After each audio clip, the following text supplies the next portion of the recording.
From ABC News, a special edition of This Week. President Joe Biden, his first television interview since the debate. The news-making exclusive. Now reporting from Madison, Wisconsin, George Stephanopoulos. Good evening from Madison, Wisconsin for a special edition of This Week. The first broadcast interview with President Biden since last week's debate. Earlier this afternoon, we taped the 22-minute interview. There are no cuts, no edits. We have not touched it. At this pivotal moment in the presidential campaign, here it is. Mr. President, thank you for doing this. Thank you for having me. Let's start with the debate. You and your team have said you had a bad night. But your friend Nancy Pelosi actually framed the question that I think is on the minds of millions of Americans. Was this a bad episode or the sign of a more serious condition? It was a bad episode. No indication of any serious condition. I was exhausted. I didn't listen to my instincts in terms of preparing, and I had a bad night. You know, you say you were exhausted, and I know you've said that before as well, but you came, and you did have a tough month, but you came home from Europe about 11 or 12 days before the debate, spent 6 days in Camp David. Why wasn't that enough rest time, enough recovery time? Because I was sick. I was feeling terrible. Matter of fact, the docs with me, I asked if they did a COVID test because they were trying to figure out what was wrong. They did a test to see whether or not I had some infection, a virus. I didn't. They just had a really bad cold. And did you ever watch the debate afterwards? I don't think I did, no. Well, what I want to get at is what were you experiencing as you were going through the debate? Did you know how badly it was going? Yeah, look. The whole way I prepared, nobody's fault, mine. Nobody's fault but mine. I prepared what I usually would do, sitting down, as I did come back with foreign leaders or the National Security Council, for explicit detail. And I realized about partway through that, I get quoted, the New York Times had me down at 10 points before the debate, 9 now, or whatever the hell it is. The fact of the matter is that what I looked at is that he also lied 28 times. The way the debate ran, not my fault, no one else's fault. No one else's fault. But it seemed like you were having trouble from the first question in, even before he spoke. Well, I just had a bad night. You've had some bad interviews once in a while. I can't remember any, but I'm sure you did. I've had plenty. I guess the question, the problem is here for a lot of Americans watching is you've said, going back to 2020, watch me, to people who are concerned about your age. And, 50 million Americans watched that debate. It seemed to confirm fears they already had. Well, look, after that debate, I did 10 major events in a row, including till 2 o'clock in the morning after that debate. I did events in North Carolina. I did events in Georgia. Did events like this today. Large crowds, overwhelming response, no slipping. And so I just had a bad night. I don't know why. And how quickly did it come to you that you were having that bad night? Well, it came to me as having a bad night when I realized that even when I was answering a question, even though they turned his mic off, he was still shouting. And I let it distract me. I'm not blaming it on that. But I realized that I just wasn't in control. But part of the other concern is that this seems to have fit into a pattern of decline that has been reported on recently. New York Times had a headline on July 2nd, Biden's lapses are said to be increasingly common and worrisome. Here's what they wrote. People who have spent time with President Biden over the last few months or so said the lapses appear to have grown more frequent, more pronounced, and after Thursday's debate, more worrisome. By many accounts, as evidenced by video footage, observation, and interviews, Mr. Biden is not the same today as he was even when he took office 3.5 years ago. Similar reporting in the Washington Post and the Wall Street Journal. Are you the same man today that you were when you took office 3.5 years ago? In terms of successes, yes. I also was the guy who put together a peace plan for the Middle East that may be coming to fruition. I was also the guy that expanded NATO. I was also the guy that grew the economy. All the individual things that were done were ideas I had or I fulfilled. I moved on. And so, for example, well, that was true then. What's Biden done lately? Today, just announced 200,000 new jobs. We're moving in a direction that no one's ever taken on. I know you know this from the days in the government. I took on Big Pharma. I beat them. No one said I could beat them. I took on all the things we said we got done. We were told we couldn't get done. And part of it is what I said when I ran was I wanted to do three things: restore some decency to the office, restore some support for the middle class instead of trickle-down economics built from the middle out and the bottom up, the way the wealthy still do fine, everyone does better, and unite the country. But what has all that work over the last 3.5 years cost you physically, mentally, emotionally? Well, I just think it cost me a really bad night, a bad run. But, George, I'm optimistic about this country. I don't think we're a country of losers, that he points out. I don't think America's in tough shape. I think America's on the cusp of breaking through in so many incredible opportunities. This next term, I'm going to make sure we have straighten out the tax system. I'm going to make sure we're in a situation where we have health care for all people, where we're in a position where we have child care and elder care, free up, and all these things.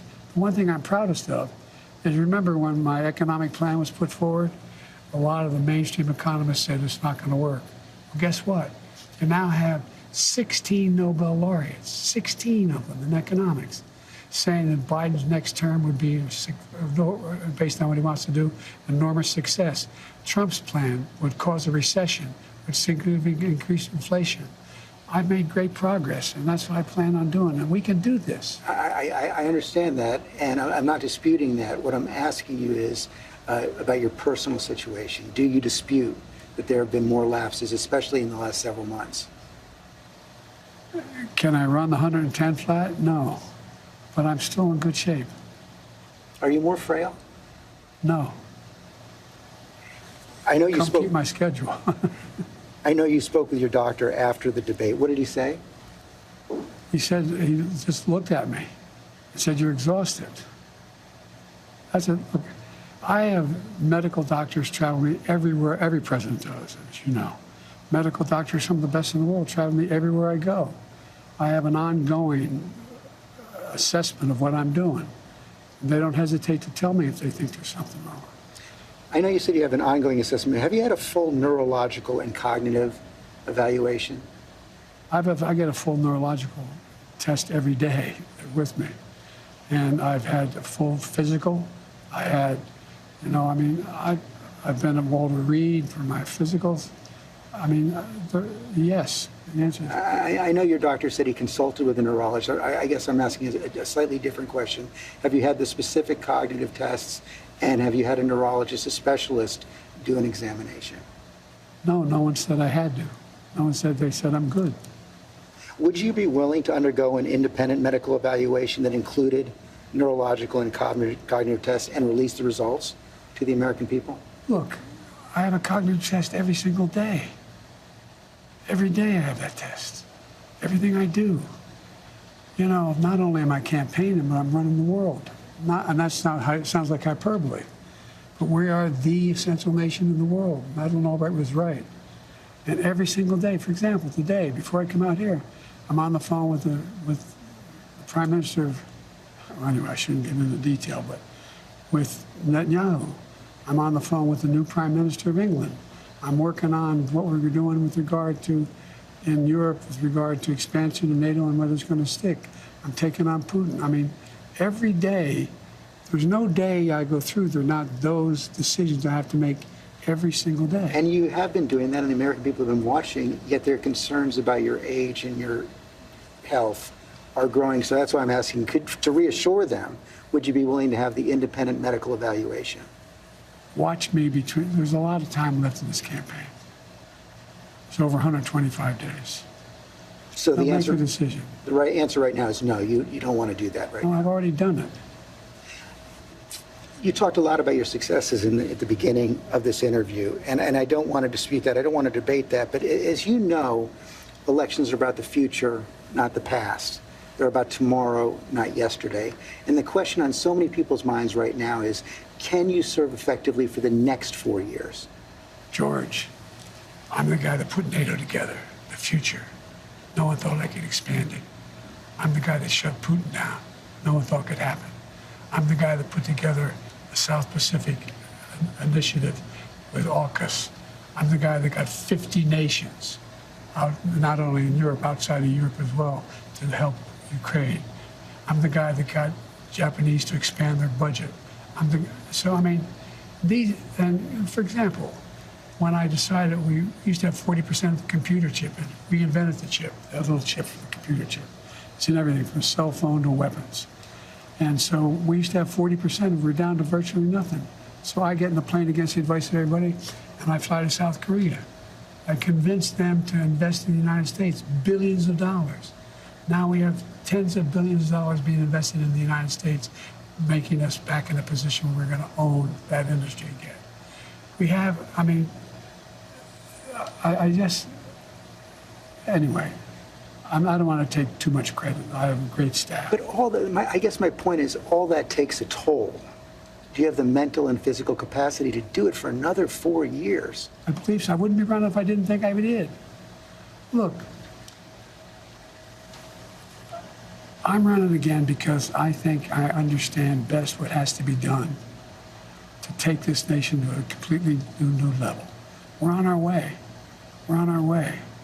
And look, the decision recently made by the Supreme Court on immunity, you know, the next president of the United States, it's not just about whether he or she knows what they're doing. It's not about a conglomerate of people making decisions.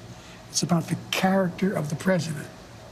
The character of the president is going to determine whether or not this Constitution is employed the right way. Let me ask you a tougher, more personal question. Are you sure you're being honest with yourself when you say you have the mental and physical capacity to serve another 4 years? Yes, I am, because, George, the last thing I want to do is not be able to meet that. I think, as some of the senior economists and senior foreign policy specialists say, if I stop now, I'd go down in history as a pretty successful president. No one thought I could get done what we got done. But are you being honest with yourself as well about your ability to defeat Donald Trump right now? Yes. Yes, yes, yes. You say that, and let me challenge you. Sure. Because you were close, but behind going into the debate. You're further behind now, by any measure. It's been a two-man race for several months. Inflation has come down. In those last few months, he's become a convicted felon, yet you're still falling further behind.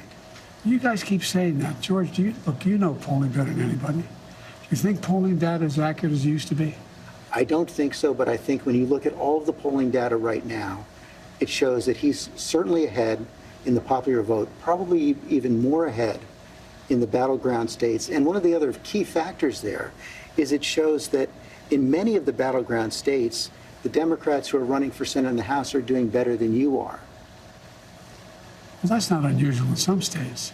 I carried an awful lot of Democrats last time I ran in 2020.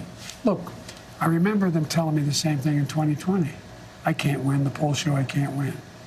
Remember 2020, the red wave was coming. Before the vote, I said, that's not going to happen. We're going to win.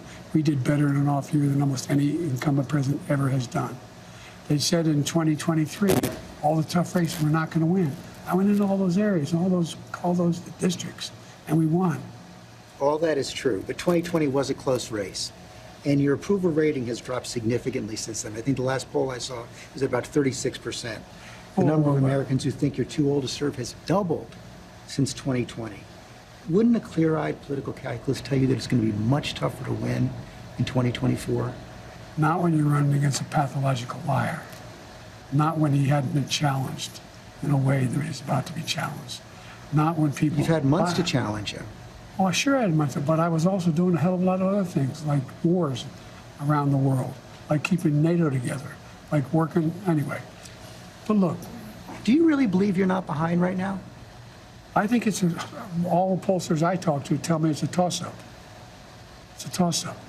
And when I'm behind, There's only one poll I'm really far behind, CBS poll and NBC, and New York Times and NBC both have you about 6 points behind in the popular vote. That's exactly right. New York Times had me behind before anything having to do with this race. Had me behind 10 points. 10 points had me behind. Nothing's changed substantially in the debate, the New York Times poll.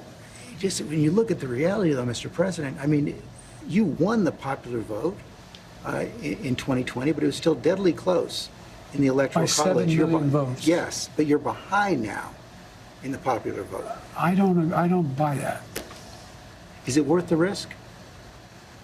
I don't think anybody's more qualified to be president or win this race than me. You know, the heart of your case against Donald Trump is that he's only out for himself, putting his personal interest ahead of the national interest. How do you respond to critics who say that by staying in the race, you're doing the same thing? Oh, come on. Well, I don't think those critics know what they're talking about. They're just wrong? It's wrong. Look, Trump is a pathological liar. Trump is, he is. Have you ever seen anything Trump did that benefited somebody else, not him? You can't answer, I know. I've questioned him and his allies as persistently as any journalist has. No, I know you have. I'm not being critical. Yeah. I'm not being critical. But look, I mean, the man is a congenital liar. As I said, they pointed out in that debate he lied 28 times the Times, or whatever number, over 20 times. Talk about how good his economy was, how he brought down inflation, how this is a guy who, unlike only other president other than him is Hoover, lost more jobs than he created. This is a guy who told us to put bleach in our arms to deal with COVID, with over a million people died. This is a guy who talks about wanting to get rid of the health care provisions we put in place. This is a guy who wants to give the power back to big pharma to be able to charge exorbitant prices for drugs. This is a guy who wants to undo every single thing I've done. Every single thing. I understand that. I understand that's why you want to stay in the race. But have you convinced yourself that only you can defeat him? I convinced myself of two things. I'm the most qualified person to beat him, and I know how to get things done. If you can be convinced that you cannot defeat Donald Trump, will you stand down? Well, it depends if the Lord Almighty comes out and tells me that, I might do that. Well, I mean, on a more practical level, Washington Post just reported in the last hour that Senator Mark Warner is assembling a group of senators together to try and convince you to stand down because they don't think you can win. Well, Mark is a good man. We've never had that. He also tried to get the nomination too. Mark and I have a different perspective. I respect him. And if Chuck Schumer and Hakeem Jeffries and Nancy Pelosi come down and say, we're worried that if you stay in the race, we're going to lose the House and the Senate, how will you respond? I go into detail with them. I've spoken to all of them in detail, including Jim Clyburn. Every one of them. They all said I should stay in the race. Stay in the race. None of the people said I should leave. But if they do? Well, it's like, they're not going to do that. You sure? Well, yeah, I'm sure. Look, I mean, if the Lord Almighty came down and said, Joe, get out of the race, I get out of the race, the Lord Almighty's not coming down. I mean, these hypotheticals, George, But it's not that hypothetical anymore. I grant that they have not requested the meeting, but it's been reported. I've met with them. I've met with a lot of these people. I've talked with them regularly. I had an hour conversation with Hakeem. I had more time than that with Jim Clyburn. I spent time with many hours off and on the last little bit with Chuck Schumer. It's not like I had all the governors. I agree that the Lord Almighty is not going to come down, but if you are told reliably from your allies, from your friends and supporters in the Democratic Party, in the House and the Senate, that they're concerned you're going to lose the House and the Senate if you stay in, what will you do? I'm not going to answer that question. It's not going to happen. What's your plan to turn the campaign around? You saw it today. How many people do you draw crowds like I drew today? You find me any more enthusiastic than today? Huh? I mean, I don't think you want to play the crowd game. Donald Trump can draw big crowds. There's no question about that. He can draw a big crowd, but what does he say? Who's he have? I'm the guy supposedly in trouble. We raised $38 million within 4 days after this. We have over 1 million individual contributors. Individual contributors. Less than $200. I mean, I've not seen what you're proposing. You haven't seen the fall off in the polls. You haven't seen the reports of discontent in the Democratic Party, House Democrats, Senate Democrats. I've seen it from the press. You know, I've heard from dozens of your supporters over the last few days, and a variety of views, I grant you that. But the prevailing sentiment is this. They love you, and they will be forever grateful to you for defeating Donald Trump in 2020. They think you've done a great job as president, a lot of the successes you outlined.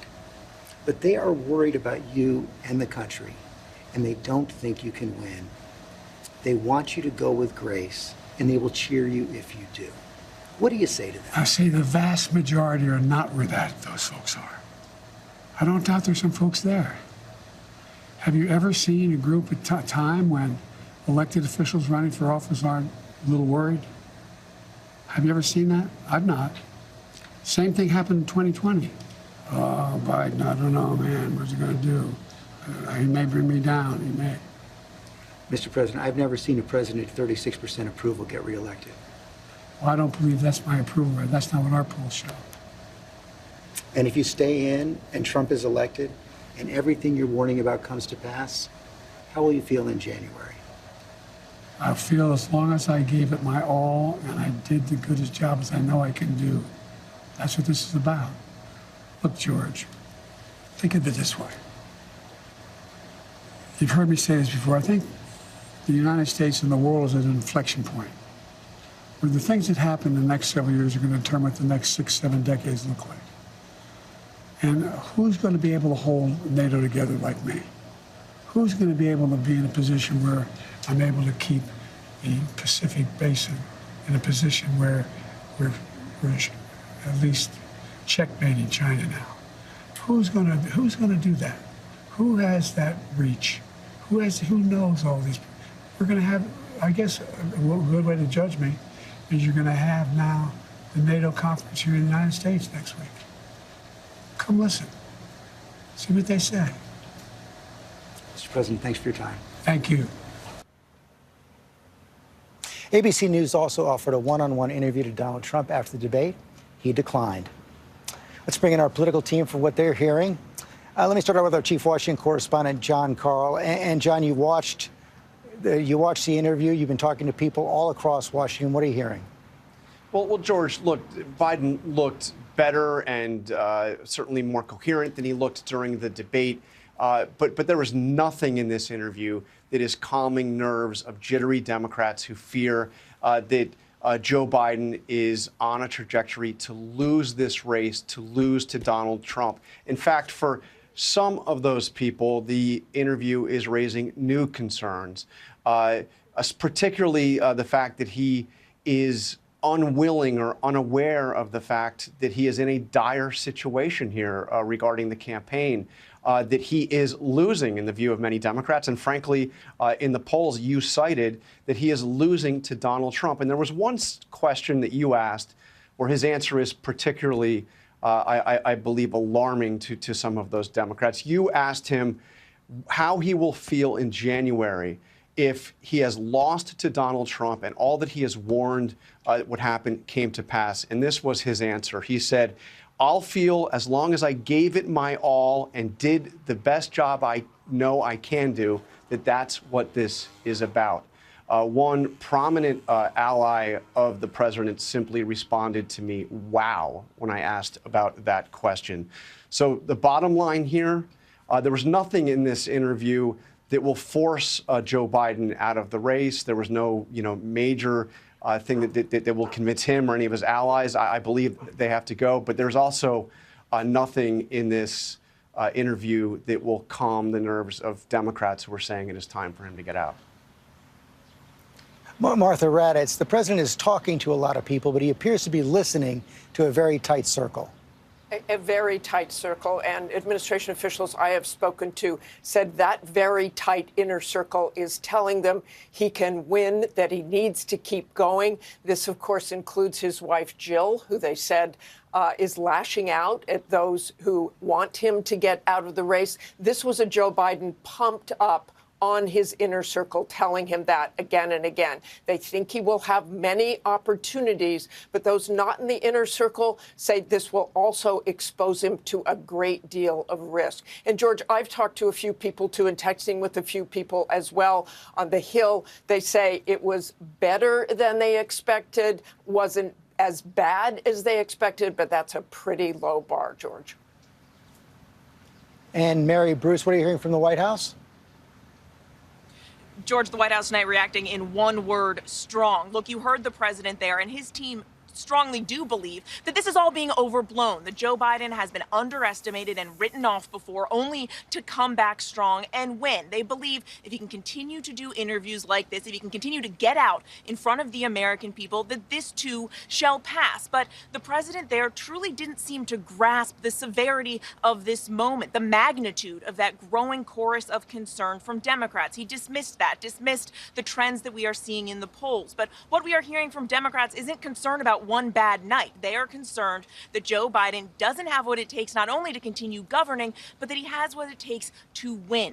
But the president is adamant that he is still the best one to take on Donald Trump. And you heard there, he clearly doesn't want to entertain the possibility that Democrats may come to him and urge him to step aside, saying only the Lord Almighty could convince him of that, George. And that is the key question right now. So I want to go to our senior congressional correspondent, Rachel Scott. The most important audience probably right now for the president and the White House are those Democratic leaders on Capitol Hill. And there has been some ferment in the last couple of hours.